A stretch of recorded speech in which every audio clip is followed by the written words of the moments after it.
This afternoon, I invite everyone to study for this Lord's Day and Lord willing, succeeding Lord's Day na loloobin niya na ako ay makapangaral ng kanyang salita. One of the books in the Old Testament, actually the second shortest book in the Old Testament. Hulaan niyo kung ano yun. Um, it's the book of Haggai. So makikita po natin ang Haggai sa third to the last book sa Old Testament. He's one of the prophets of the restoration or the post-exilic prophets, meaning yung mga propeta sa pagbalik ng bayan ng Panginoon mula sa kanilang exile from Babylon. And this is what we are going to study this afternoon. For today, we will only be focusing on the first 4 verses, but I would like us to read verses 1 to 11. So samahan niyo po ako sa ating pag-aaral at pagbabasa ng kanyang salita, ng salita ng Panginoon. Let's read from the book of Haggai, verses 1 to 11. In the second year of Darius the king, in the 6th month, on the first day of the month, the word of the Lord came by the hand of Haggai the prophet to Zerubbabel the son of Shealtiel, governor of Judah, and to Joshua the son of Jehozadak, the high priest. Thus says the Lord of hosts, these people say the time has not yet come to rebuild the house of the Lord. And the word of the Lord came by the hand of Haggai the prophet.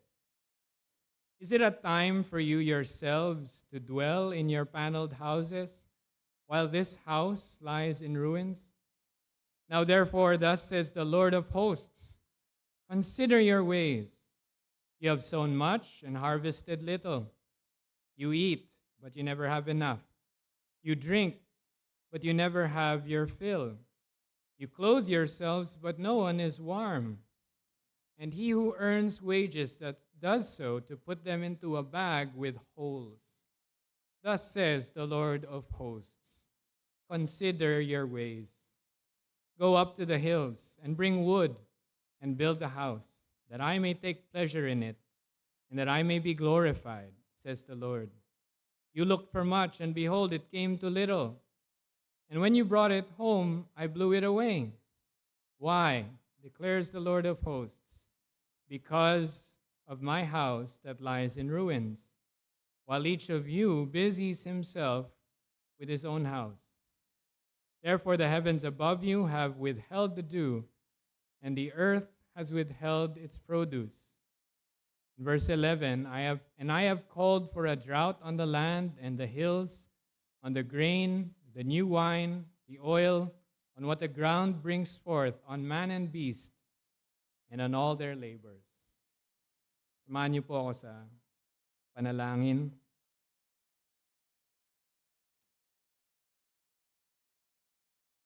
Indeed, Father, your word is breathed out by you and is profitable for teaching, for reproof, for correction, and training in righteousness,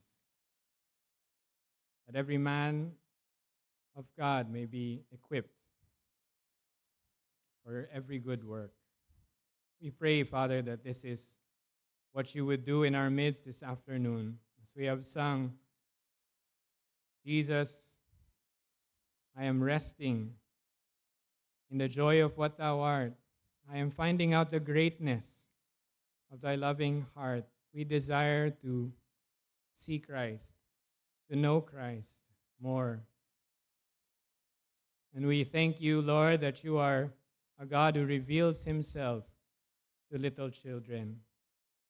May you work through your word mightily in our midst by the power of your Holy Spirit to bring your children to strength and to bring sinners, dead sinners, to life. We ask these things in the name of our Lord Jesus Christ. Amen. So again, sa Haggai chapter 1, verses 1 to 4 ang ating pag-aaralan ngayong hapon. At Sa ating pong pag-aaral, meron lamang akong tatlong punto at lahat po ng ito ay nakapalibot sa konsepto ng oras or time. I don't know if you've noticed while we were reading, but especially in these first 4 verses, the word time is repeated there. And so una po nating tignan o tunghayan bilang my first point is number 1, the time of the prophet. So ano ba yung panahon nitong si Haggai? The time of the prophet surveyed. Sino ba si Haggai? Sino ba ang propetang ito? Actually, if you look through the Bible, you will not really know or find out much about him. Kahit yung kanyang magulang ay hindi binanggit. As opposed to other prophets in the Bible, nakilala natin kung saan sila galing, taga saan sila. But here, it's just his name. Yun lang ang alam natin sa kanya. And his name means feast or fiesta. That's it. But here in verse 1, in chapter 1 of the book of Haggai, we have a very clear and precise place and time in history. Kung napansin nyo, may mga pangalan na binanggit doon. Unang-una, si Darius the king.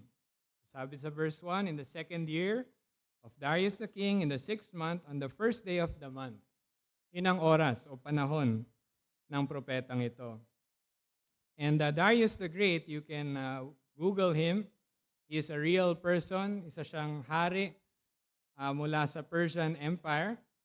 He lived in 522 BC to 486 BC.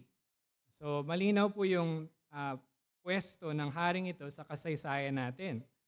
And if it says here in verse 1, the 2nd year of Darius the king, then these events, this first word of the Lord that came by the hand of Haggai the prophet happened in 520 BC. And actually, may mga scholars po na nag-date ng mga panahong ito as August 29. So, if you would do some math, that would be 2,546 years ago. So, my point is just that this is a real event na nangyari sa kasaysayan. At mainam po na tunghayan natin ang benefit nito sa atin, bagamat napakatagal na nitong nangyari.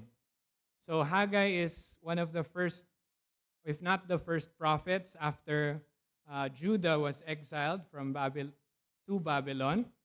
So bago po si Haggai, meron tayong binasa kanina from the book of Jeremiah.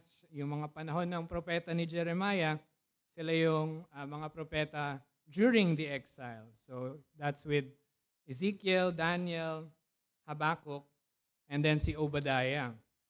And si Haggai po ay halos kasabay ni Obadiah. And then 2 months later, the prophet Zechariah will also serve as God's prophet. And then susundan siya ni Malachi. So silang tatlo, si Haggai, Zechariah, and Malachi, ang mga huling mga propeta during this time until that gap from the Old Testament to the New Testament where 400 years will pass until the birth of Christ. So itong mga salita na binasa natin from this prophet are one of the last words of God to His people during this time. Because pagkatapos nila, there will be the great silence. And so God's people, here in Haggai verses 1 to 4, returned to Jerusalem after Cyrus, the Edict of Cyrus na nangyari many years ago, 538 BC. And Cyrus is the first Persian emperor. So 18 years before the events here in Haggai. How do I know this? There's a parallel text in the Bible that describes these events. So tungayan natin yun. Bumalik tayo ng kaunti sa aklat ng Ezra. So let's go back to the book of Ezra chapter 1 and read that. Ezra chapter 1. So I'll read verses 1 to 4. In the first year of Cyrus, king of Persia, that the word of the Lord by the month of Jeremiah might be fulfilled, the Lord stirred up the spirit of Cyrus, king of Persia, so that he made a proclamation throughout all his kingdom and also put it in writing. Thus says Cyrus, king of Persia, the Lord, the God of heaven, has given me all the kingdoms of the earth, and he has charged me to build him a house at Jerusalem, which is in Judah.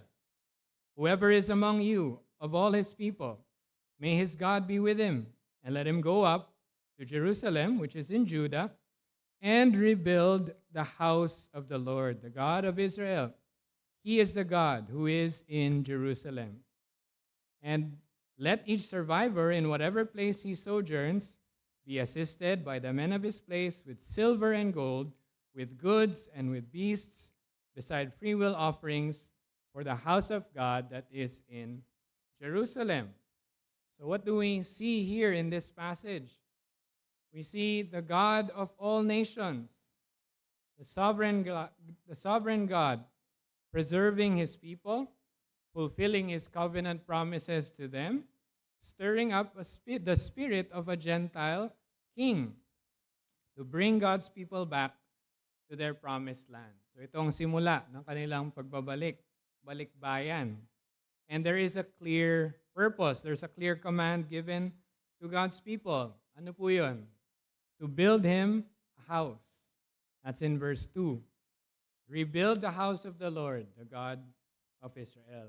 And if you go a few chapters from Ezra in chapter 3, papakita po dito na sumunod ang bayan ng Panginoon sa utos na ito ng emperor or king of Persia. Within several months, they were able to rebuild the altar for burnt offerings. And sa pangalawang taon ni King Cyrus, they were able to lay the foundation of the temple. Yun ang kanilang ginawa within 2 years. At mababasa po natin yan sa Ezra chapter 3, verses 10 to 11. But then the work stops. Matitigil sila. Why? There are many obstacles. Maraming hadlang, maraming challenges. There was opposition na hindi blatant opposition, but at first it was disguised as friendship or fellowship. May mga grupo o mga tao na magpipresenta sa bayan. And they will say, we are worshiping God also. Hayaan nyo na tulungan namin kayo na magtayo ng templo. But they are really enemies of God's people.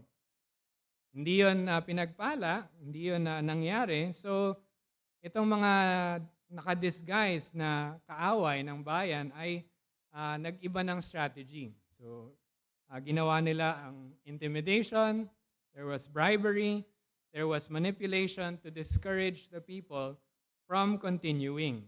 And we can read that in Ezra chapter 4.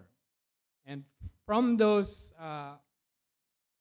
measures or opposition, natigil ang paggawa. 14 years later, we come to Haggai. God sends the prophet to continue the work that was stopped and obey the command again. So ano pong point sa pagbalik tanaw natin dito?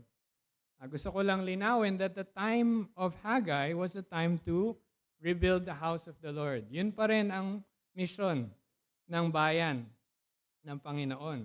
Why was this so important? Bakit ito pa rin ang kailangan nilang gawin? Imagine, after 70 years of captivity of the people of God, ang pinapauna sa kanila ng Panginoon is not to maybe rebuild the walls, the defenses, although that will also happen, but the priority, the purpose of the return of the exiles was to build the house of the Lord. Why is it important? Well, we know that God's house is the temple. And what is the temple?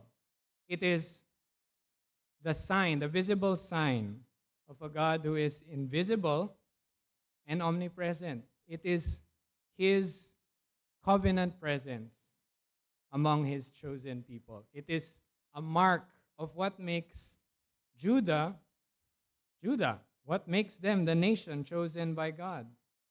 God is choosing this nation to tell the whole world, all the nations, that He has set apart this group of people to be His special possession, to be His chosen nation, to dwell among them and show them His love, His protection, His closeness, His blessing and commitment to them. And this is His covenant to them. So bakit ngayon? Bakit ngayon pa rin? Why now? God moved the heart of this ruler, si Darius the Great, na currently siya ang isang hari ng bayan na superpower during this time, to accomplish this purpose. And this is a big deal. Nakita natin yung kapangyarihan ng isang bayan na katulad ng Persia with all its military might. Marami silang sundalo. Lahat ng kanilang makasagupa na kaaway ay natatalo nila. In fact, during the time of Darius the Great, in his first year, maraming mga rebelding nation na kumalaban sa kanila, and all of them within that year were defeated by the Persian Empire. Ganun ka bagsik ang kapangyarihan ng bayan na ito. And yet, this king is showing special favor to this small nation in Jerusalem. So that is a big deal. Another significance is during this time, yung sabi dito, the first day of the month, if you go back to Numbers 28 verse 11, every first day of the month is a special day or a feast day for God's people. This is a day when people were supposed to offer burnt offerings in the altar in front of the temple. So itong pagdating ng salita ng Diyos sa propetang si Haggai on the first day of the month is a day of worship where the people are gathered together. So imagine the exiles. They are now in Jerusalem. Their city is still in ruins. The house of God is in ruins. But they have to worship. So every new moon, once a month, the people gathered together. They would offer offerings and they would see the temple. They would see the symbol of who God is to this nation, and it is in ruins. It is only foundations. Wala pang pader, walang bubong. It's there lying unbuilt. Doon sila nagtitipon para sumamba. And so here comes the prophet Haggai. He has a rebuke to them. And that's our second point. So again, the first point is that the time of the prophet, the time of Haggai, was a time for God's people to rebuild. But secondly, the time of the people was squandered. So that's our second point. The time of the people squandered. Natigil ang paggawa sa bahay ng Panginoon, sa templo, because time was squandered. And there were many reasons for God's temple not being rebuilt, mainly because of the opposition to the work. Maybe wala silang sapat na funds. Maybe there are threats from neighboring enemies. And so, siguro nung first or second year ni King Cyrus, masigasig ang mga tao na mag-build, magtulungan. And then eventually, because of these challenges that they were facing, the work had slowed down, the work had gotten cold, nawalan ng momentum, and they were discouraged. And somewhere along the way, not just 1 year, not just 2 years, 5 years, but 14 years, the people moved on. Sabi sa verse 2, thus says the Lord of hosts, these people saying, the time has not yet come to rebuild the house of the Lord. The time has not yet come. 14 years na, it's still not the time. As if the people were saying, we still worship God. We still care about the worship of God. We care about the temple. We know it's important. We want to do it. In fact, we want to do it excellently. Pero we're just waiting for the best time. Siguro kulang pa sila ng building funds. We don't have the resources yet. So, not now. Maybe someday. Yun ang kanilang sinasabi. But God sees their motives. God sees their heart. Man looks on outward appearance, but the Lord looks at the heart. And notice here in verses 2 until 4, God looking at their heart and exposing it to the people. Sabi dun sa verse 3. Verse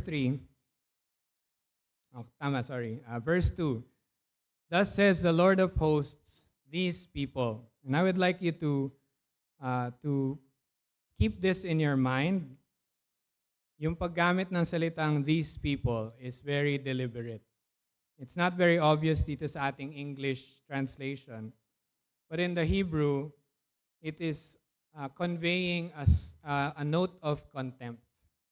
Yung paggamit ito ng Panginoon is like saying, itong mga taong ito, not in a way that is personal to Him, that it is showing His ownership or His closeness with the people.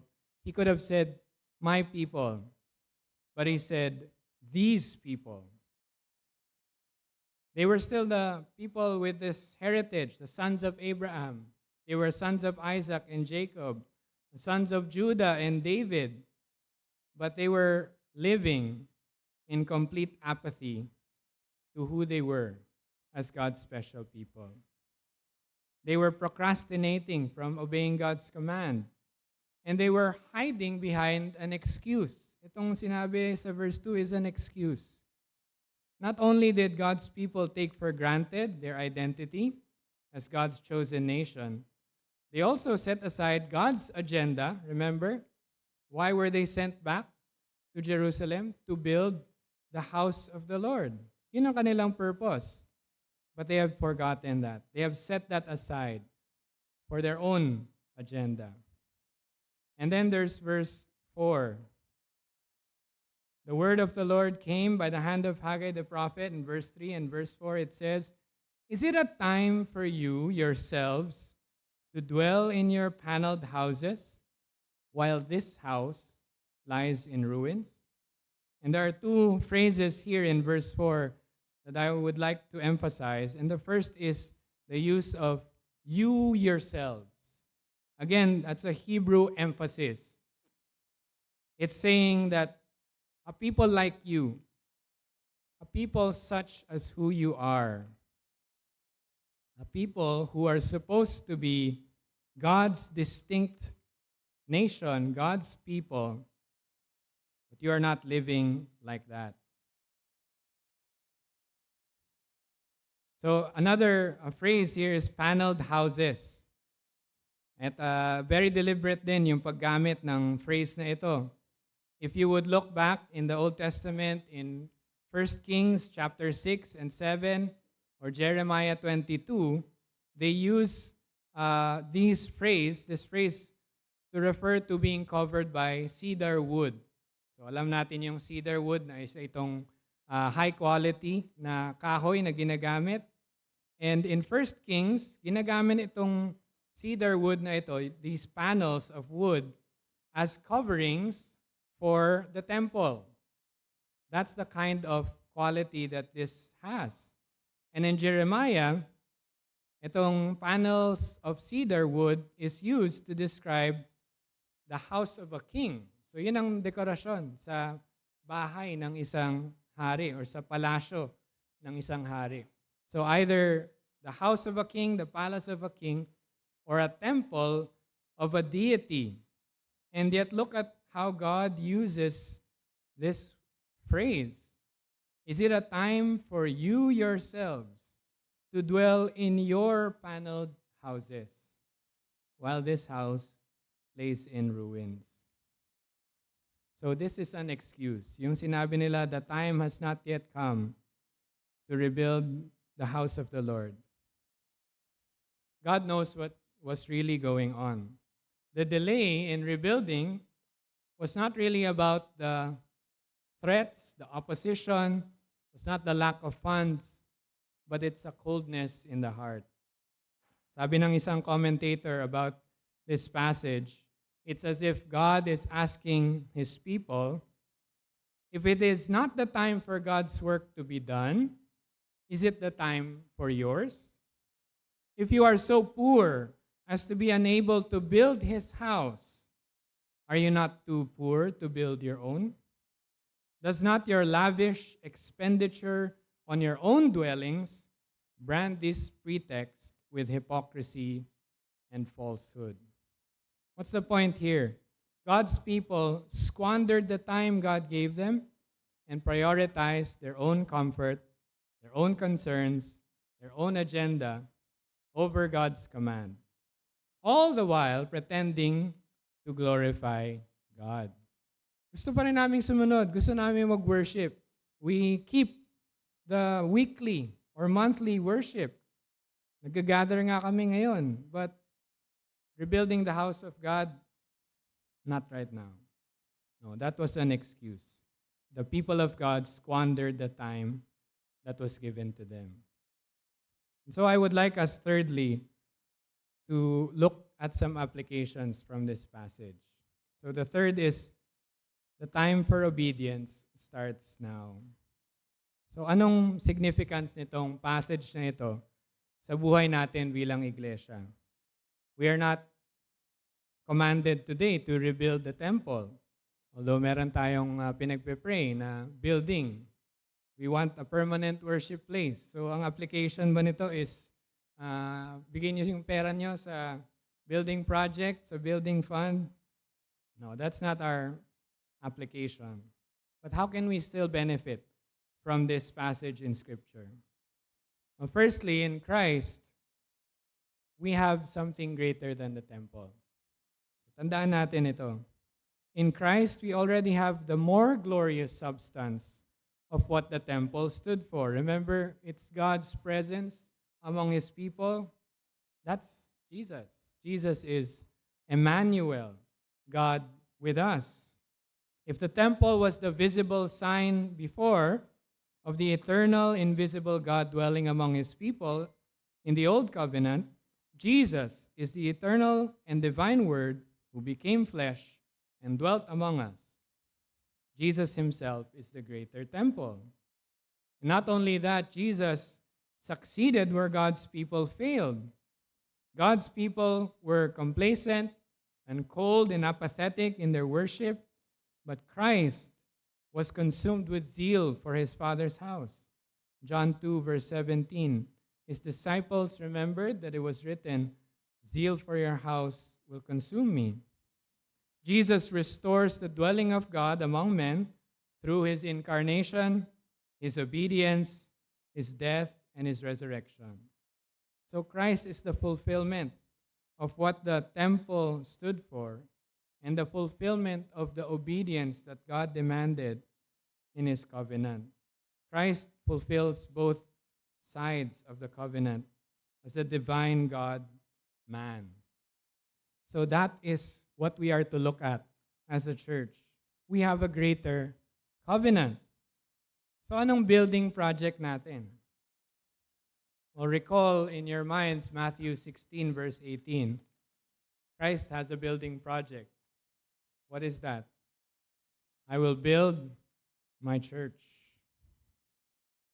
We have glorious realities to look at in the new covenant.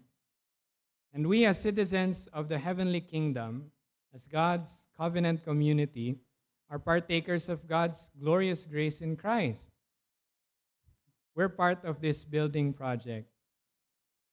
Pero kumusta tayo sa daily life natin in light of this reality that we are partakers of God's grace in Christ? Sabi ni Haggai sa verse 5 of chapter 1, consider your ways, or another way of saying it is, direct your hearts to your ways. So let us do that. Let's examine our own obedience and our own walk in the Lord. Consider how we used our time last year. Our time, our talents, or gifts, our treasures, money and resources in obedience to God last year. Last Sunday, we heard a fresh reminder about the discipline of private prayer. And every discipline, alam natin to, kahit anong disiplina, kailangan ng time, kailangan ng consistency to be effective.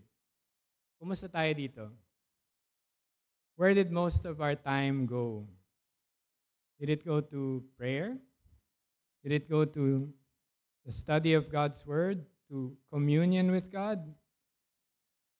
If we have an activity log sa social media, for example, if you would look at that, anong makikita natin? Would it show devotion to God and the things of God? Or what excuses do we make when we are delaying in obeying God? Marami sa atin busy, if not all of us. Busy sa pag-aaral, busy sa trabaho, and maybe too busy to read your Bible, too busy to pray. But somehow not too busy for our hobbies, not too busy to scroll through your apps, not too busy to finish a series, not too busy for personal projects. One of the things we say to our children, baka pagod na silang marinig to, is delayed obedience is not obedience. But that's also applicable to us as parents or adults. Delayed obedience is not obedience.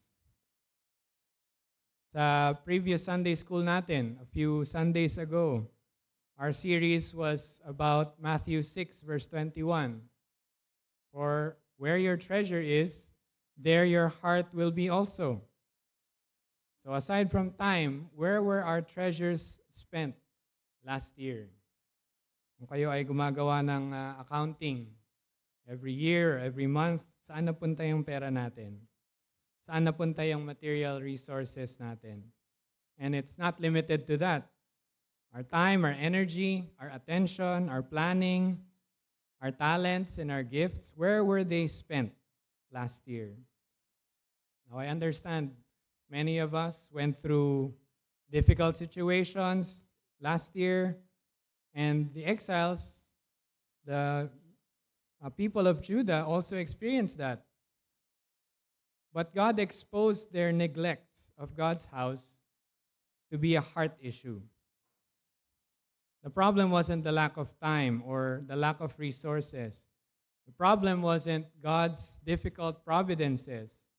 The problem was that his people wanted to serve themselves first, not God. They did not want to obey God now. And this can be a snare for us also. So siyasatin natin ang ating sarili. Self-examination is part of watchfulness. Narinig natin yan these past Sunday schools. If we are older believers especially, baka susceptible tayo dito or mahina tayo dito. That we can be making excuses already to hide our self-serving motives. And it's hard to detect, even maybe sa atin sarili, because we know the hymns, we know the Bible, we know the 5 solas, we know the doctrines of grace, we know our confession, maybe even the catechism, and we can quote theologians. So marami tayong alam, marami tayong pwedeng sabihin. We can be defenders of the gospel or defenders of truth at the outside. But at the same time, we lack a sense of awe and a sense of worshipful, humble attitude towards the grace and the beauty and worthiness of Jesus Christ. Instead of low thoughts of ourselves and glorious thoughts of Christ, baka baliktad ang nangyayari sa atin. We have low thoughts of Christ and glorious thoughts of ourselves. We profess that our chief end is to glorify God, But when it really comes down to it, in how we spend our day, our ordinary week, the 24 hours that are given to us, we squander it pursuing comfort, earthly security, and validation. We squander it for our personal ambition. Maybe we are not really blinded, or we know that we are pursuing our own agenda and not God's. Maybe I'm speaking to some here who are living in sin. We know the mission that God has given us, and that is to glorify Him, but we would rather seek our own pleasure.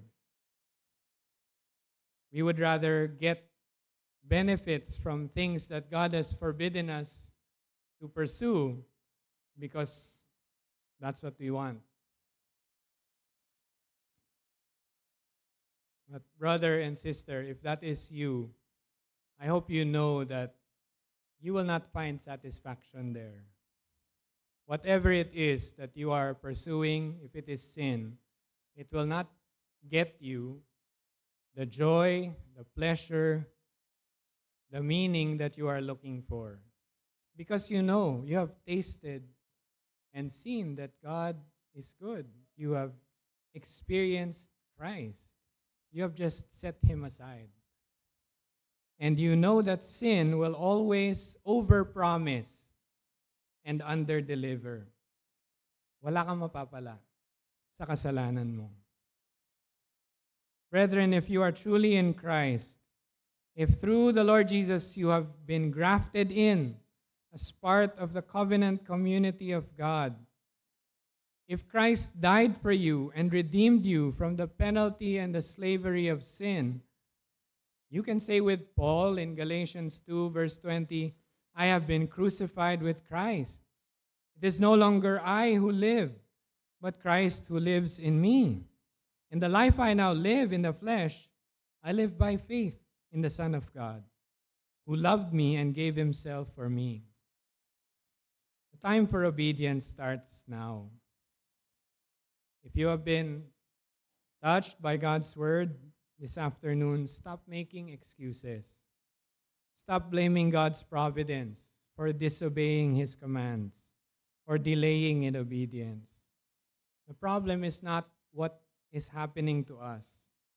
The problem is that maybe our hearts have been hardened. Repent from your apathy or your coldness or your delayed obedience towards God. Ask for His forgiveness and His help to persevere through that remaining sin and the pressures of the world. Pray for boldness to obey God's will now. And I hope if you feel the burden of these applications na parang ang daming pinapagawa, ang daming imperative, I hope you will not disconnect this from the gospel. Brethren, we are not to fulfill these things from our own strength. If we are in Christ, we have new hearts already. If anyone is in Christ, he is a new creation. We have hearts that desire to please God. We have hearts that are capable of loving God because He first loved us. We will still struggle against our sins, but we are granted grace and the power of the Holy Spirit to resist and overcome those sins in obedience and faith. So there is hope. If we are realizing that we have not obeyed God, that we have delayed in our obedience to God, we have squandered the time we were given to pursue God's will, there is hope in Christ. There is grace in Christ to follow Him. So follow Him. But there is a more dangerous delaying in obedience. And I am speaking to those who delay in obeying the gospel. Sabi sa 1 Peter chapter 4, verse 17, for it is time for judgment to begin at the household of God. And if it begins with us, What will be the outcome for those who do not obey the gospel of God? Kaibigan, if I'm talking to you and you know you are not in Christ, you are not obeying the gospel. And a command is being given to you today. Now, repent now, and believe now in the Lord Jesus Christ that you might be saved. Maybe you will make the same excuse as God's people. This is not the time. Not now. Bata pa ako. Dami pa akong gustong gawin. Saka na lang pag nagawa ko na lahat. Saka na lang pag naayos ko na yung buhay ko. You don't know what will happen tomorrow. You don't have time to do that. God is calling to you today, now, to repent and believe in the Lord Jesus Christ. Just last week, Tuesday, one of our students sa school na kung saan ako nagtatrabaho lost his parent. And no one expected it to happen. Wala siyang serious na sakit. It just happened in a matter of a few hours or a few days. And suddenly he is without a mother. We do not have this luxury of time. Life is short. Time is short. If you are hearing the gospel now, repent now and believe Christ. Follow Christ now. One of the hymns that we sing is written by Joseph Hart, and one of the stanzas there says, "Come, ye weary, heavy laden, bruised and broken by the fall. If you tarry or delay till you're better, you will never come at all. Not the righteous, not the righteous, not the righteous. Sinners, Jesus came to call." Paul says in 2 Corinthians chapter 6, verse 2, "Behold, now is the favorable time. Behold, now is the day of salvation. Come to Christ." Let's pray.